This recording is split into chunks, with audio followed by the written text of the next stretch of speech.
Olá! A nossa análise de hoje é baseada no caderno de estudos POR-SEN, um material elaborado pelo professor doutor Marcelo Lessa, que é o idealizador do projeto Alero Turbo.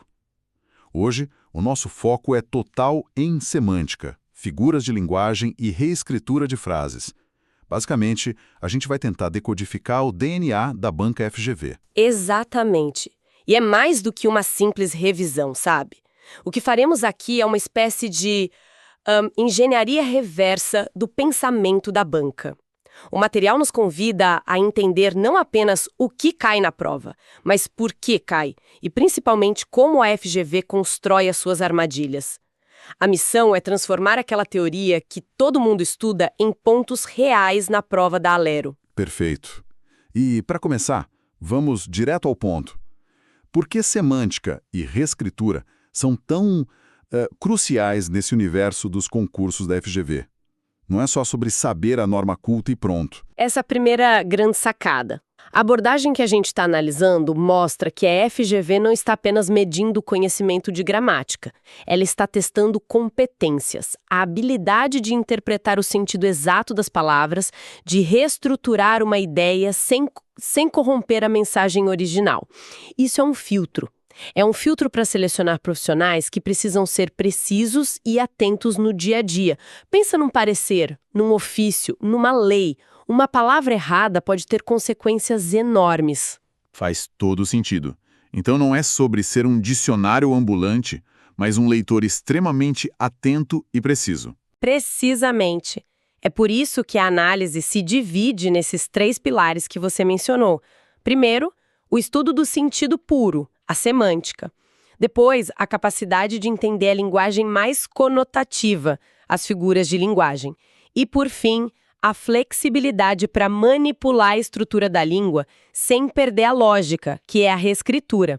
É um tripé que sustenta, eu diria, a maior parte das questões de português da banca. Certo. Então vamos desempacotar o primeiro pilar, semântica. O material começa com conceitos que a gente vê desde a escola, né? Sinônimos, antônimos, polissemia.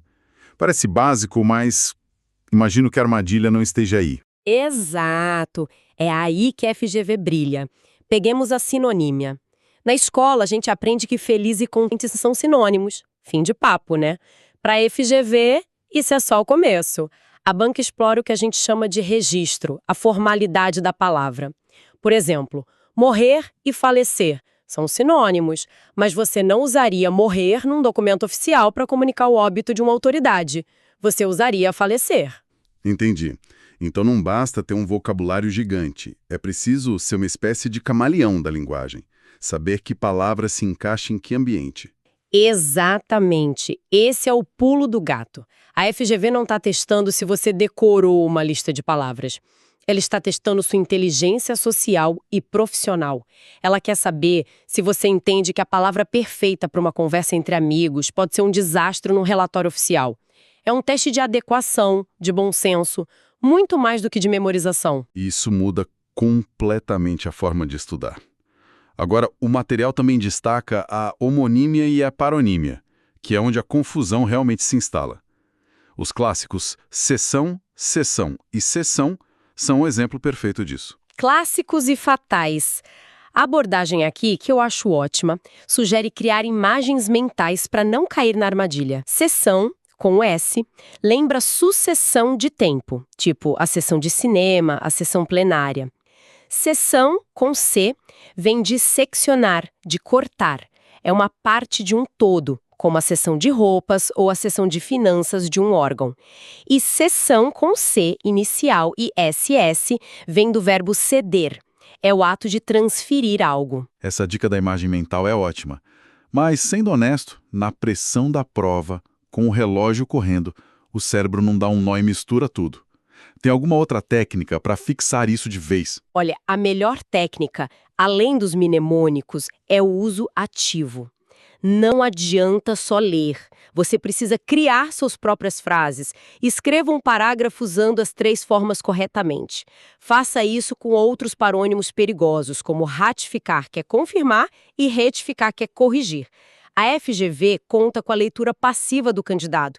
Quando você pratica ativamente, você cria uma memória muscular para a palavra certa. Ok, o próximo degrau de complexidade. As figuras de linguagem. A banca também testa a nossa capacidade de, digamos, ler nas entrelinhas. Exatamente. Aqui, a FGV quer saber se você consegue diferenciar a linguagem literal da figurada. E, mais uma vez, a maldade está nos detalhes. A distinção entre metáfora e comparação é um campo minado. A frase "ela é uma flor" é uma metáfora. Já "ela é como uma flor" É uma comparação. Nossa, essa é de uma precisão cirúrgica. A ausência de uma única palavrinha, o conectivo como ou tal qual, muda tudo. E é exatamente essa precisão que a banca exige. Outra figura que eles adoram é a ironia, que é a arte de dizer o contrário do que se pensa, geralmente para criticar. Identificar a ironia em um texto exige uma leitura que vai além da superfície, uma compreensão do tom, do contexto. É um teste de inteligência interpretativa. E o terceiro pilar, a reescritura de frases. Aqui a coisa fica ainda mais técnica, imagino.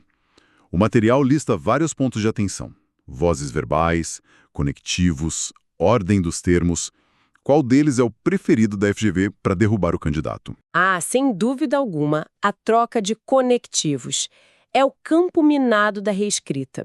A banca apresenta uma frase com um conectivo, por exemplo, um mais, que indica a diversidade.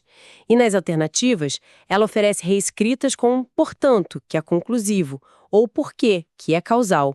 A estrutura da frase pode até parecer correta, mas a lógica foi completamente destruída. É preciso ter um domínio absoluto do valor semântico das conjunções. Confundir não obstante, que é concessiva, com porquanto, que é causal, é um erro que a banca espera que o candidato desatento cometa. Eles sabem exatamente onde o calo aperta. Falando nisso, o material traz algumas questões que são a cara da FGV, onde essa teoria toda se materializa. Vamos pegar a primeira, sobre homônimos. A questão 01 pede para identificar a frase com a grafia incorreta. E a alternativa E diz: o funcionário foi demitido da seção de compras. E aqui está a armadilha que a gente acabou de discutir. Parece tão inofensiva, né? Mas seção, com S, como vimos, remete a tempo. Um departamento, uma divisão de uma empresa é uma seção com C. A troca de uma letra invalida completamente a frase no contexto formal. O correto seria seção de compras. A banca não testa se você sabe a diferença. Ela testa se você aplica isso corretamente sob pressão. As outras alternativas vão estar gramaticalmente perfeitas só para confundir. Certo. Vamos para a próxima, a questão 02, sobre reescritura. A frase original é: não obstante a crise, a empresa cresceu. A banca pede a alternativa que mantém o sentido. As opções devem brincar com os conectivos, imagino. Exatamente. O fascinante aqui é a lógica. Não obstante, é uma conjunção concessiva. Ela introduz uma ideia de obstáculo que, surpreendentemente, não impediu a ação principal. A crise deveria ter atrapalhado, mas não atrapalhou. A única alternativa que mantém essa relação de sentido é a que usa outra conjunção concessiva, como conquanto, embora ou apesar de. A alternativa C diz: a empresa cresceu conquanto houvesse crise. Perfeito. As outras opções vão usar conectivos como devido à crise, que é causa, ou portanto, a empresa cresceu, que é conclusão. Mudam radicalmente a informação. É um teste puro de semântica dos conectivos. Sim. E a questão 03, sobre figuras de linguagem.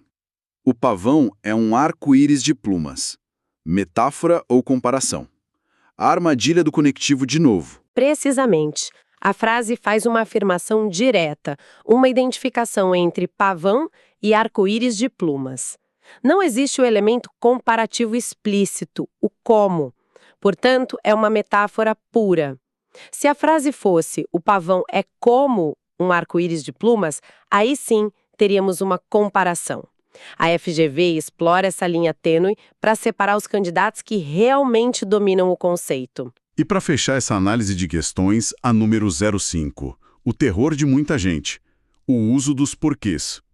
A frase para preencher é: não sei o de tanta confusão. Eles não chegaram, eles não vieram, estavam doentes. Vamos seguir a lógica do material, que é sistemática, à prova de falhas. No primeiro espaço, a palavra vem depois do artigo o. Sempre que isso acontece, estamos diante de um substantivo. O porquê substantivado, que significa o motivo, é junto e com acento. O porquê. No segundo espaço, temos o início de uma pergunta direta. Para isso, a regra é porquê, separado e sem acento. E no terceiro, estamos introduzindo uma explicação, uma causa. Para respostas e explicações, usamos porquê, junto e sem acento. Seguindo essa lógica, não tem como errar. Muito bom. Agora, o material tem uma seção que funciona como uma revisão de ouro, os flash memos. Vamos passar por alguns desses pontos críticos que sempre geram dúvida. Começando com iminente e eminente. Iminente, com I, refere-se a algo que está prestes a acontecer. Pense em perigo iminente. Já eminente, com E, significa ilustre, elevado. Pense um jurista eminente. A dica é associar iminente com imediatamente e eminente com excelente. Ótimo. Outro par que causa muita confusão. Ao encontro de versus de encontro a. A preposição faz toda a diferença. Ao encontro de significa concordância, harmonia, ir na mesma direção. Suas ideias vieram ao encontro das minhas. Já de encontro a é o oposto, choque, colisão, oposição. O carro foi de encontro ao muro. A banca adora criar uma frase sobre um acordo de ideias e usar de encontro a, tornando a afirmativa incorreta. E o uso de onde e aonde. O erro clássico é usar onde para tudo, certo? Tipo, a reunião onde decidimos o projeto. Exatamente. E a FGV penaliza esse vício de linguagem. A regra é clara e se liga à regência verbal. Onde indica lugar físico, fixo, permanência. É usado com verbos que não indicam movimento, como estar, morar, onde você está. Aonde, com a preposição a, indica movimento, destino. É usado com verbos que pedem essa preposição, ir, chegar, levar. Aonde você vai? Nessa frase, a reunião, onde decidimos, o correto seria a reunião em que decidimos, pois reunião não é um lugar físico. Essa precisão separa os candidatos. E aquele que nunca sai de moda, mal com L e mal com U. Ainda vale aquela dica do colégio? Oposto de bem. Mal com U é o oposto de bom. Não tem erro. Ele está de mau humor ou mau humor. Troque pelo oposto. O contrário é bom humor? Então o certo é mal com U. Ele passou mal ou passou mal? O oposto é passou bem? Então o certo é mal com L. É a velha história do lobo mau, que é um lobo bom no contrário, e não um lobo bem. Essa dica ainda salva muitos pontos. Perfeito. Para fechar essa rodada rápida, se não junto e se não separado. Aqui a diferença é de sentido e estrutura. Se não, tudo junto é uma conjunção. Pode significar caso contrário, estude, senão não passará, ou a não ser, não havia outra alternativa se não aceitar. Já se não, separado, é uma estrutura condicional. É a união da conjunção se com o advérbio não. Equivale a caso não. Se não chover amanhã, iremos à praia. Percebe a ideia de condição? É isso que o separa do se não junto. Fica muito claro. Dominar esses detalhes todos não é só uma questão de gramática. É sobre desenvolver um raciocínio lógico, uma precisão quase matemática com as palavras. É uma habilidade que vai muito além da prova, imagino. Sem dúvida. A prova da FGV, com essa abordagem, é um grande filtro para encontrar profissionais com essa capacidade analítica. E isso nos leva à reflexão final que o professor Lessa propõe no material. Uma passagem de Provérbios 18:21, que diz: A morte e a vida estão no poder da língua, e aquele que a ama comerá do seu fruto. Uma reflexão poderosa. E como isso se conecta com a realidade de quem vai trabalhar na Assembleia Legislativa? A conexão é total. A semântica, o estudo do sentido, é a alma da legislação. Uma vírgula fora do lugar, um conectivo trocado, uma palavra ambígua num projeto de lei, isso pode alterar o destino de políticas públicas, pode criar ou remover direitos, pode beneficiar ou prejudicar milhões de pessoas. A precisão com a linguagem, que o candidato treina exaustivamente para a prova, não é um preciosismo acadêmico. É a principal ferramenta de trabalho. Exatamente. É um instrumento de justiça, de clareza e de responsabilidade. O domínio da palavra, que começa como uma estratégia para passar no concurso, se transforma na competência essencial para servir bem a sociedade. Entender isso dá um novo propósito ao estudo de cada uma dessas regras. Este estudo aprofundado foi baseado no material do professor Dr. Marcelo Lessa. Fica evidente que a clareza na teoria e a estratégia na resolução de questões são fundamentais na preparação. E se este conteúdo foi útil, inscreva-se no canal para mais análises como esta. E lembre-se sempre de creditar o trabalho do idealizador, professor Marcelo Lessa. A excelência nos estudos de hoje é o que constrói a excelência no serviço público de amanhã.